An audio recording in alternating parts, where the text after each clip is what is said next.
Wadah-wadah media sosial kini diwajibkan menyekat akses kepada perisian yang membahayakan dalam masa beberapa jam sahaja.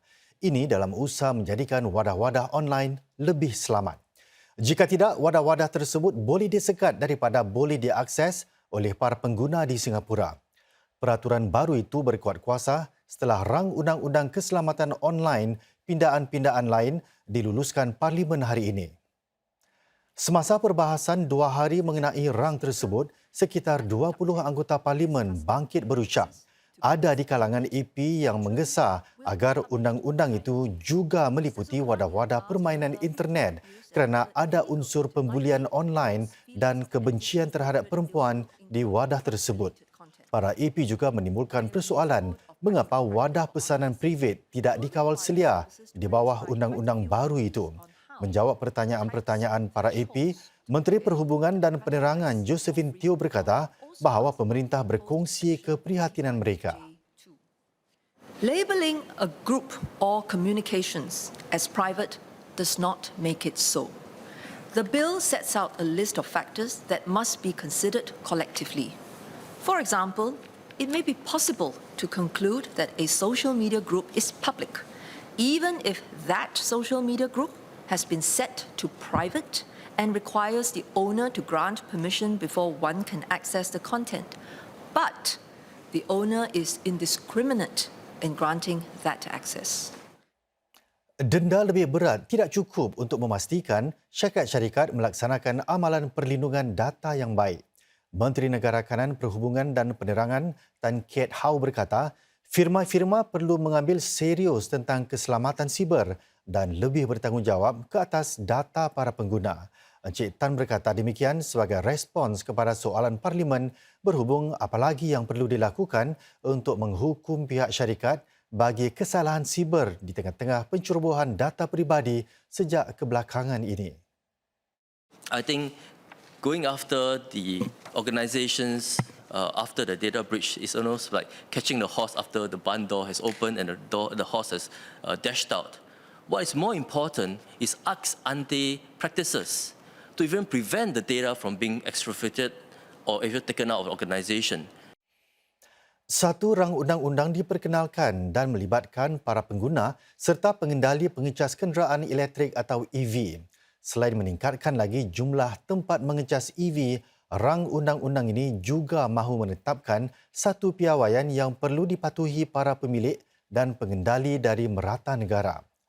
Rang undang-undang ini menyarankan agar penguasa pengangkutan darat LTA dibenarkan untuk mengawal selia hal-hal berhubung pengecas EV termasuk penjualan, penggunaan serta penyelenggaraannya.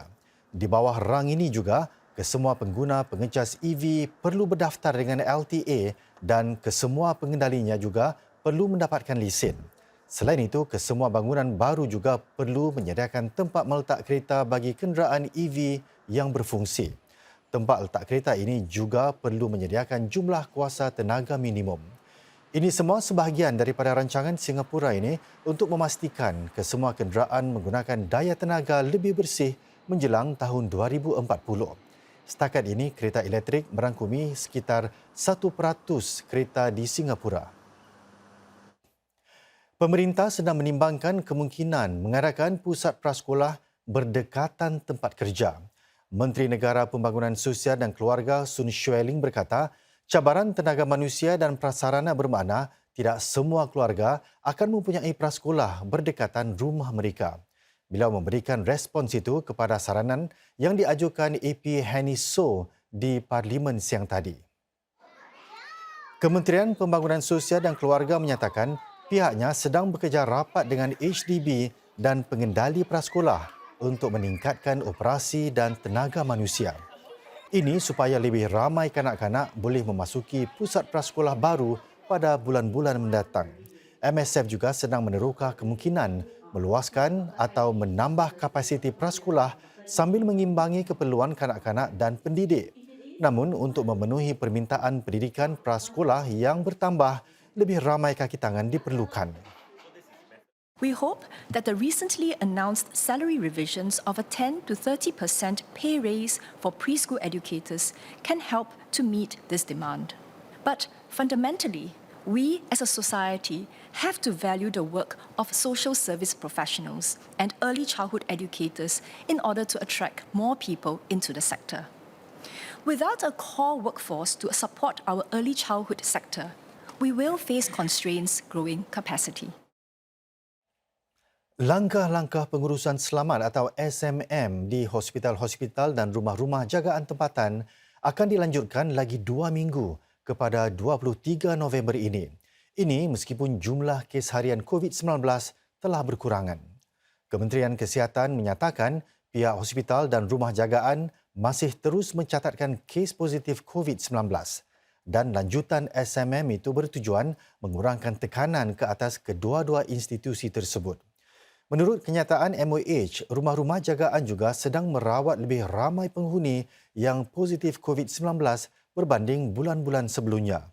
MOH sebelum ini mengumumkan langkah mengetatkan lawatan ke hospital dan rumah jagaan dari 14 Oktober hingga 10 November. Bagi pihak hospital, hanya 2 pelawat dibenarkan dengan hanya seorang saja boleh berada di tepi katil seseorang pesakit. Tempoh kunjungan juga dihadkan kepada 30 minit saja dan ia mungkin berbeza-beza bergantung kepada keadaan.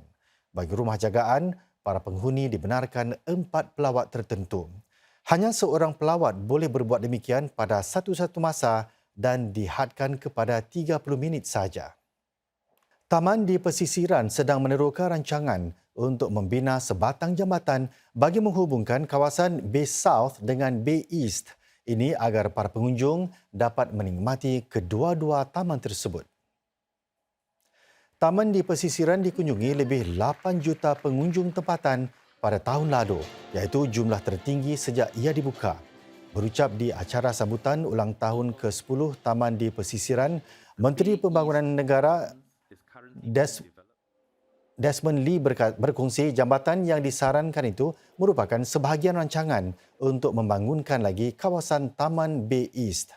Encik Lee, the Bay East Gardens is currently being developed into a waterfront garden for the community in tandem with the construction of the Founders Memorial.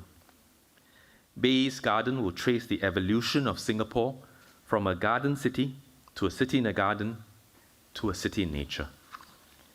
It will tell Singapore's garden city and water story with green and blue elements embedded in its design.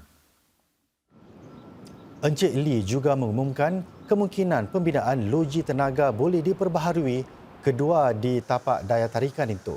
Taman itu juga bakal meluaskan gabungan daya tenaga boleh diperbaharui dengan menambah lebih banyak panel suria dengan keupayaan menghasilkan bekalan elektrik yang mencukupi untuk lebih 2,000 flat HDB 4 bilik. Mulai Januari tahun depan, Taman di Pesisiran juga akan bekerjasama dengan Kementerian Pembangunan Sosial dan Keluarga untuk menawarkan PAS percuma selama setahun kepada keluarga berpendapatan rendah. Inisiatif ini akan bermula bagi mereka yang tinggal di Kereta Air dan Bukit Merah. Sebagai sebahagian daripada sambutan ulang tahun kali ini, para pengunjung akan menerima bunga percuma serta melawat pasar penanam pada hujung minggu ini. Selain itu, waktu pembukaan Cloud Forest juga akan dilanjutkan.